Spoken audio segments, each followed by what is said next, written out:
kalau mau kita oprek-oprek gitu ya, mau cari apa lagi gitu Iya. istilahnya ya, bahasa Indonesia ini ya memang itu udah perumusan terbaik ya, formulasi hidup berbangsa bernegara dan juga formula hidup buat kita secara pribadi. Makanya Pancasila itu kan sebagai kepribadian bangsa ya. Kalau kita betul-betul menghayati sila-sila dari Pancasila itu dan mempraktekkannya dalam kehidupan, kita juga bisa jadi manusia keren lewat Pancasila itu. Gitu ya. Begitu juga bangsa dan negara kita.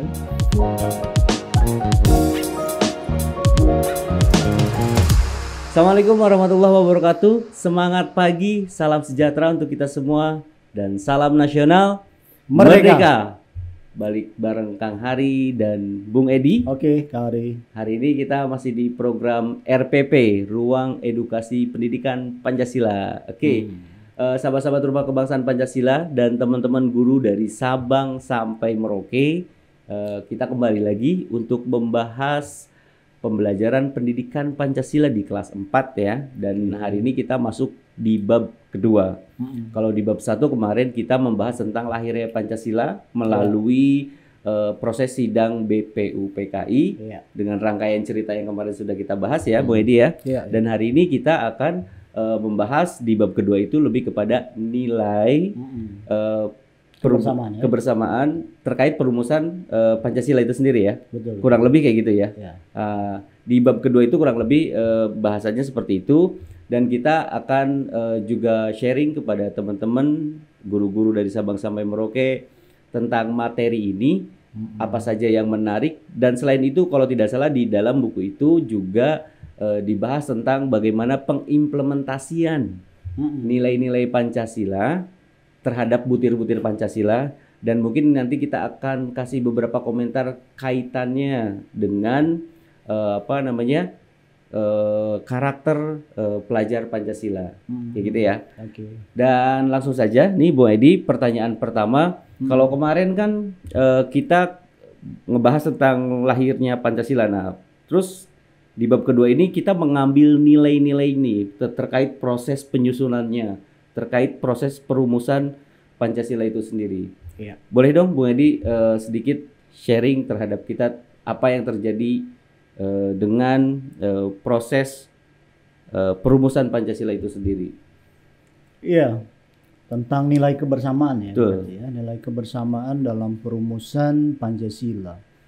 Ya kalau kita melihat rentetan peristiwa yang terjadi ya di seputar penyusunan Pancasila, memang kita akan melihat ya nilai kebersamaan yang kuat. Nilai kebersamaan yang kuat. Nilai kebersamaan yang kuat karena ya kita tahu memang Pancasila nggak dirumuskan sendiri kan. Iya. Walaupun Bung Karno adalah bisa kita sebut adalah penggali atau penggagas dari Pancasila itu sendiri ya. Pancasila itu sendiri.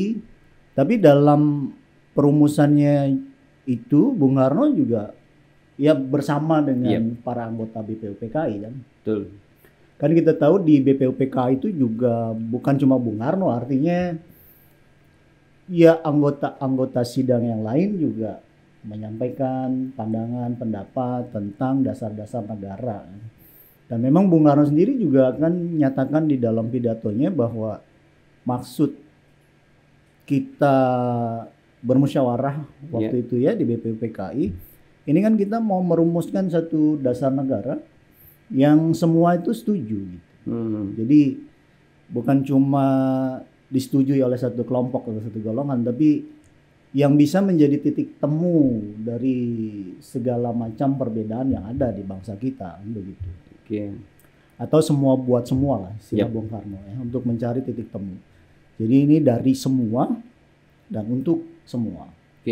Nah, secara spesifik Bu Edi terkait nilai kebersamaan yang ada dalam proses perumusan Pancasila itu sendiri yang kita tahu ya dari bab pertama kemarin bahwa penyelenggaraan di sidang BPUPKI pertama bahkan diselenggarakan selama 3 hari ya. 3 hari. Dan ada beberapa tokoh-tokoh yang juga mencoba menyampaikan dasar-dasar negara meskipun Bung Karno dalam pidato di 1 Juni itu mengatakan bahwa tidak sesuai dengan atau tidak tidak yang seperti yang diharapkan oleh begitu ya. Tapi paling tidak itu di situ kita bisa mengambil nilai kebersamaannya. Artinya ini meskipun tadi yang Bung Edi sampaikan, meskipun Bung Karno bagian dari yang menggagas atau yang menggali Pancasila ini sendiri, tapi tetap ini harus diputuskan secara bersama-sama, begitu Bung Edi. Iya betul, dan ya memang Bung Karno sangat berjasa ya. Betul. Sangat berjasa karena apa yang disampaikan Bung Karno tentang gagasan 5 dasar negara itu kan diterima secara aklamasi ya, oleh seluruh anggota sidang yang hadir pada waktu itu. Tapi meski begitu kan itu ada satu proses gitu yang berjalan sehingga menghasilkan redaksi atau sila-sila seperti yang kita lihat hari ini. Kan kalau di Bung Karno sendiri walaupun esensinya sama ya dengan Pancasila yang kita kenal hari ini, tapi secara redaksi kan berbeda. Dan redaksi yang kita kenal sekarang itu kan hasil dari suatu proses di BPUPKI dan PPKI yang panjang. Jadi prosesnya panjang itu. Kan kalau Bung Karno usulannya satu pri kebangsaan ya, nasionalisme, 2 pri kemanusiaan atau internasionalisme, yang ketiga adalah dasar mufakat ya, atau permusyawaratan atau demokrasi, yang keempat tentang kesejahteraan sosial atau keadilan sosial, ya kelima baru ketuhanan. Iya. Redaksinya memang secara redaksi berbeda, dan itu kan prosesnya ada tim 9 juga waktu itu, dan bahkan kita tahu kalau di tim 9 itu kita mengenal apa yang namanya Piagam Jakarta. Itu kan ya dihasilkan itu ya Piagam Jakarta. Nah di Piagam Jakarta sendiri kan Pancasila itu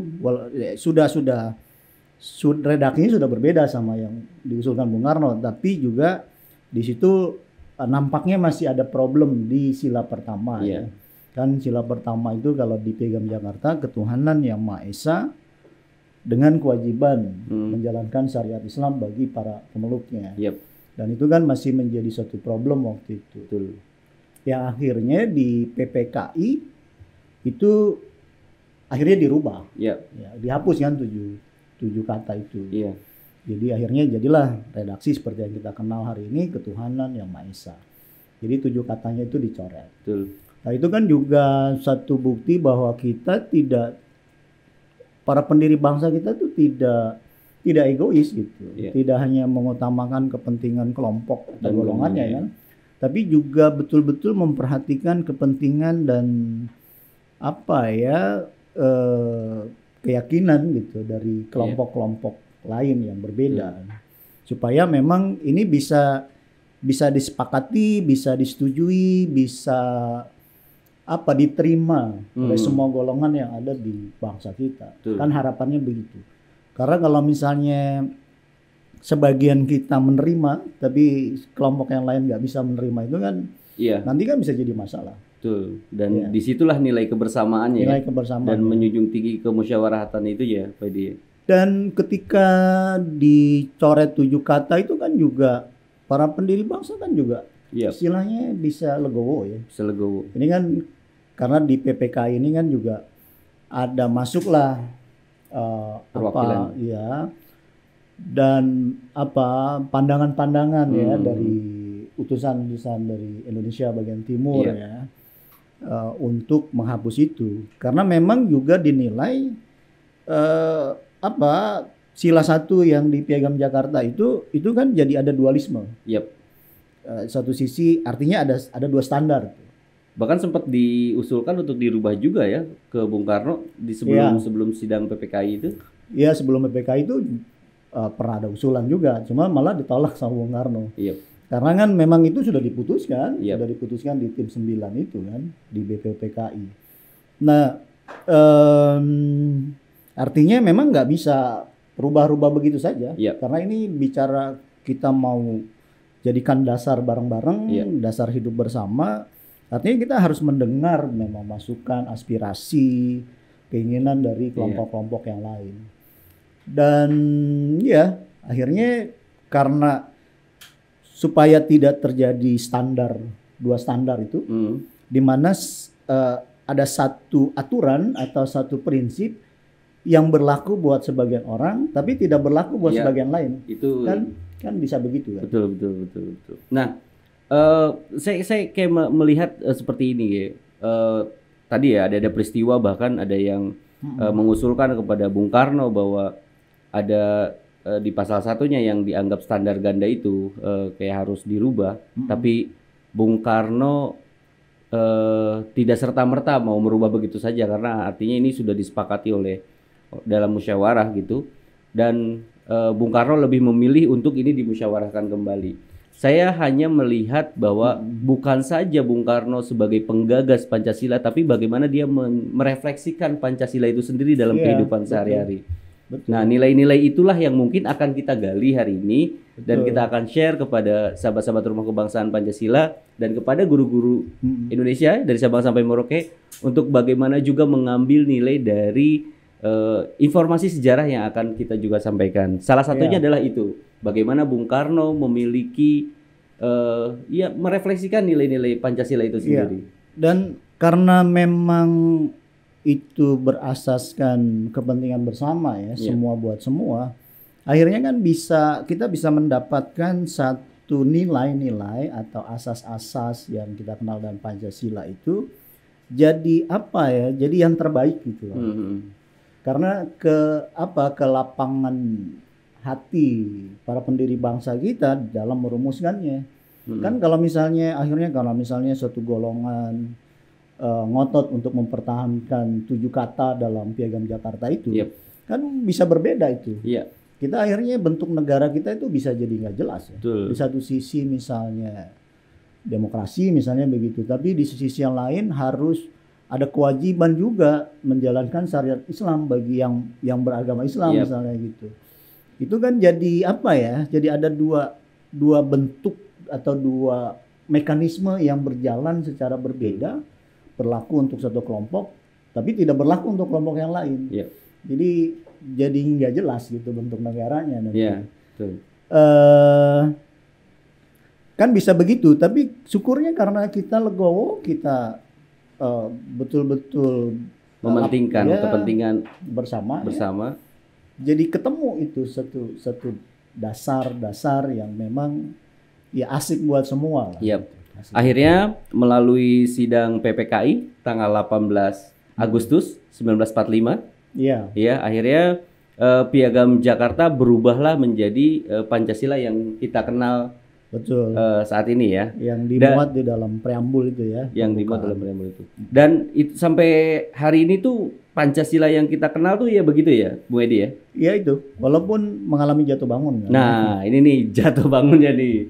Nah, jatuh bangunnya seperti apa nih Bu Edi kalau bisa share? Ya, itu kan juga satu dinamika ya dalam perjalanan Pancasila sampai hari ini.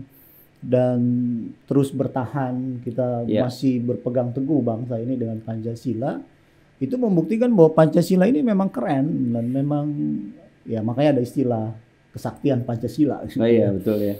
Ya memang keren karena Pancasila ini sudah teruji oleh zaman, oleh waktu, dari awal kita merdeka sampai hari ini kan. Ya kita tahu juga kan banyak terjadi pemberontakan juga yang berusaha untuk mengganti atau mendongkel Pancasila ya. Ada pemberontakan DITI, ada pemberontakan PKI. Terus kita juga pernah berubah-ubah. Jadi pernah jadi RIS dulu. Pancasila itu sendiri ya? Iya, kita pernah jadi negara Republik Indonesia Serikat kan waktu itu bentuknya nggak kesatuan lagi. Tapi bentuknya serikat. Dan itu preambul yang dulu disahkan di BPUPKI itu jadi berubah. Karena kita nggak pakai Undang-Undang 45 kan? Iya, betul. Tapi pakai konstitusi RIS namanya. Dan konstitusi RIS itu berubah. Walaupun secara dasarnya masih sama Pancasila juga. Cuma redaksinya itu berubah. Kalau di konstitusi RIS itu yang pertama ketuhanan Maha Esa, kedua pri kemanusiaan, ketiga pri kebangsaan, keempat itu pri demokrasi atau permusyawaratan itu, kelima keadilan, kayak gitu. Itu Itu saat RIS tuh. iya, redaksinya begitu, Redaksinya redaksi begitu. Pancasila. Iya. Di pembukaan konstitusi RIS ya. Betul. Berbeda sama di pembukaan Undang-Undang 45 yang Iya. di PPKI kan. Kemudian RIS kan bubar, terus Bubar. 1950 itu juga Berubah lagi kan, konstitusinya beda kan, Undang-Undang Dasar sementara waktu itu. Iya. Karena sebagian golongan waktu itu menghendaki untuk balik lagi ke Piagam Jakarta gitu. Iya. Masa itu akhirnya ya sudah, walaupun RIS-nya sudah dibubarkan, kita balik ke Negara Kesatuan Republik Indonesia, tapi secara konstitusi itu belum balik. Iya. Akhirnya ya masih pakai undang-undang sementara, dan itu juga pembukaan Undang-Undang 45 kita berbeda. Jadi redaksi Pancasilanya juga tidak seperti yang kita kenal hari ini. Ya seperti yang ada di konstitusi RIS juga. Oke. Baru kan akhirnya 1959 ada dekret presiden. Dekret presiden. Dan kita kembali ke Undang-Undang Dasar 45. Oke. Sampai hari ini. Sampai hari ini. Dan itu kan artinya Pancasila sudah Teruji, berkali-kali ya. Iya. Berkali-kali mengalami ujian, mengalami hantaman gitu. Iya. Tapi karena itu memang yang terbaik buat bangsa sih. Ya, oke. Nah, ya memang Bu Edi, ya kita tidak bisa pungkiri Bu Edi ya, bahkan pada kondisi saat sekarang pun gitu kan, masih ada sebagian kita yang menganggap bahwa ya Pancasila adalah ya udah sih kayak biasa aja lah gitu kan. Ya, Kayak, masih ada yang kayak gitu.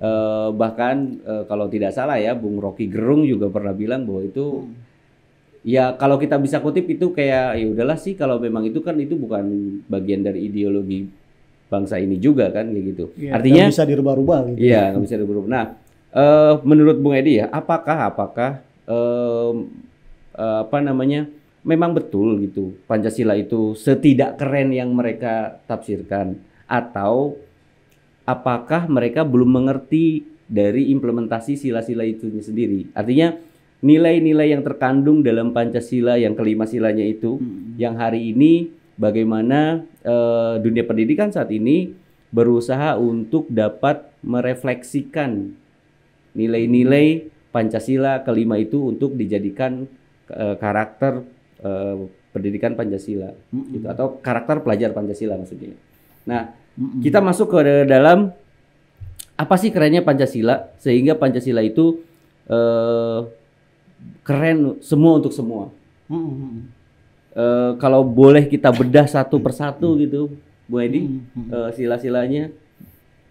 Iya, memang kalau mau kita oprek-oprek gitu ya, mau cari apa lagi gitu istilahnya ya, bangsa Indonesia ini ya memang itu udah rumusan terbaik ya.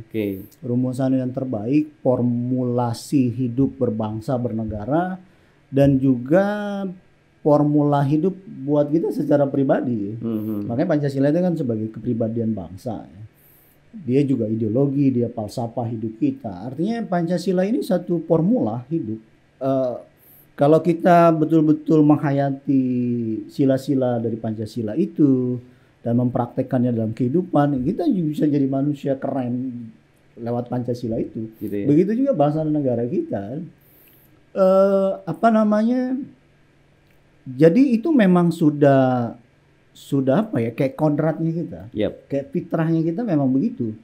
Jadi nggak bisa mau diutak-atik, kita nggak akan ketemu yang lain, gitu. Nggak akan ketemu yang lain selain itu. Dan kalau kita lihat ya, misalnya kalau kita bicara karakter atau tadi misalnya pelajar Pancasila, artinya kita harus punya karakter Pancasila. Misalnya coba kalau kita bicara karakter yang luhur atau budi pekerti luhur atau akhlak yang mulia ya misalnya, kan kalau kita pakai Pancasila berarti kan kita harus pertama harus berketuhanan. Iya, jadi manusia yang berketuhanan. Ya. Artinya kita harus menghormati nilai-nilai yang Tuhan tetapkan, yang diajarkan lewat agama kita. Kita harus menghormati kebaikan, gitu. Kita harus pro kepada kebaikan, kepada kebenaran. Harus menjunjung tinggi keluhuran, gitu. Kan itu keren ya. Kita juga harus jadi manusia yang berperi kemanusiaan, yang menghormati sesama kita, yang istilahnya berinteraksi itu secara adil, secara beradab. Kita tidak mencurangi orang, kita menghormati orang lain seperti kita ingin dihormati oleh orang lain, kan itu kan juga Iya. satu bentuk kepribadian yang keren. Iya. Kemudian sila 3 misalnya kita menjadi manusia yang pro kepada persatuan, Iya. pro kepada kerukunan, pro kepada perdamaian. Kita akan selalu mencari akan memilih perdamaian di atas segalanya. Daripada perselisihan ya. Daripada perselisihan. Kita akan mencari jalan gimana supaya kita tetap harmoni gitu, tetap akur, tetap damai, menjadikan persatuan tuh di atas segala-galanya gitu. Nggak cuma misalnya nggak gampang marah, nggak apa gitu. Itu kan akhlak yang keren kan? Iya, betul. Terus menjadi orang yang suka bermusyawarah misalnya, seperti yang dimaksud sila 4 ya. Jadi kita nggak misalnya mementingkan pendapat kita, keinginan kita, kehendak kita, tapi kita bermusyawarah sama orang, gimana mencari titik temu terhadap perbedaan ya, terhadap pendapat yang mungkin berlainan atau ya hal-hal semacam itulah. Artinya kita akan selalu senang bermusyawarah untuk mencapai mufakat. Kan itu juga akhlak yang keren. Terus kita juga akan menjadi orang yang istilahnya berkeadilan ya, berkeadilan sosial. Artinya nggak cuma misalnya kita ingin diperlakukan adil, tapi nggak mau adil sama orang. Berlaku adil ya. Jadi keadilan itu kan harus untuk semua orang, berlaku sama untuk semua orang. Artinya kita nggak istilahnya memakai keadilan itu hanya untuk kita atau kelompok kita. Tapi bagaimana supaya terwujud itu keadilan buat semua itu tadi. Kan coba kalau kita lihat dari sudut pandang apapun ya definisi karakter luhur, definisi akhlak yang mulia kan yang kayak begitu. Mau definisinya di mana lagi? Kita nggak akan ketemu. Artinya dari penjelasan Bung Edi tadi tidak ada satupun yang bertabrakan dengan agama manapun. Nggak ada. Memang itu fitrahnya manusia kan. Kodratnya manusia kan memang begitu. Artinya yang kadang kita bingung kenapa ya untuk sebagian orang untuk sebagian orang masih melihat bahwa Pancasila itu adalah salah satu hal yang memang nggak perlu ada. Yang harus ada adalah sesuatu yang dia yakinin dengan kelompok dan golongannya, kayak gitu kan. Padahal kalau kita cerita tadi, kalau kita gali tadi terkait yang Bung Edi sampaikan terkait 5 sila yang tadi, tidak satu pun dari ke-5 sila tadi bertentangan dengan agama manapun menurut saya. Iya, tujuan kita beragama kan juga itu kan, membentuk akhlak kan. Ya orang yang sukses beragama itu yang berakhlak mulia. Dan kayak apa sih definisi manusia berakhlak mulia? Ya kayak itu tadi. Kita mau cari definisi mana lagi? Kalau memang tujuannya adalah membentuk akhlak, karena memang kalau kita semua akhlaknya bagus kan, pasti negara kita ini jadi bagus kan. Betul. Ya artinya negara kita jadi aman, jadi damai, jadi produktif, jadi segala sesuatunya efektif, kayak gitulah. Kalau kita semuanya akhlaknya bagus. Dan tadi ukuran atau definisi akhlak yang bagus, ya itu tadi karakter Pancasila itu.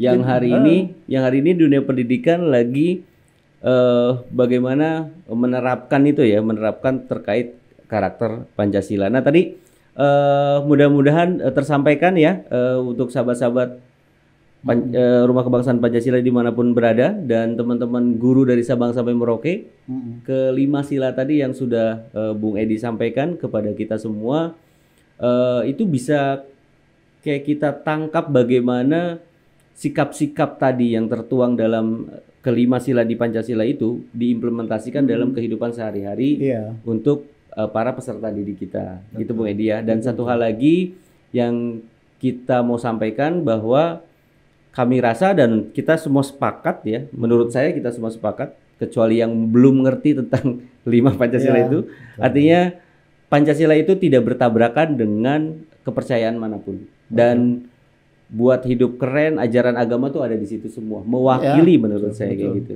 Bu Edi ya. Esensi dari ajaran agama ya. Dan inilah tugas kita bersama untuk meyakinkan setiap kita bahwa kita harus juga menjaga Pancasila itu sendiri sebagai dasar negara kita, sebagai dasar berkehidupan kita, karena itu adalah jati diri kita, begitu ya Bu Edi.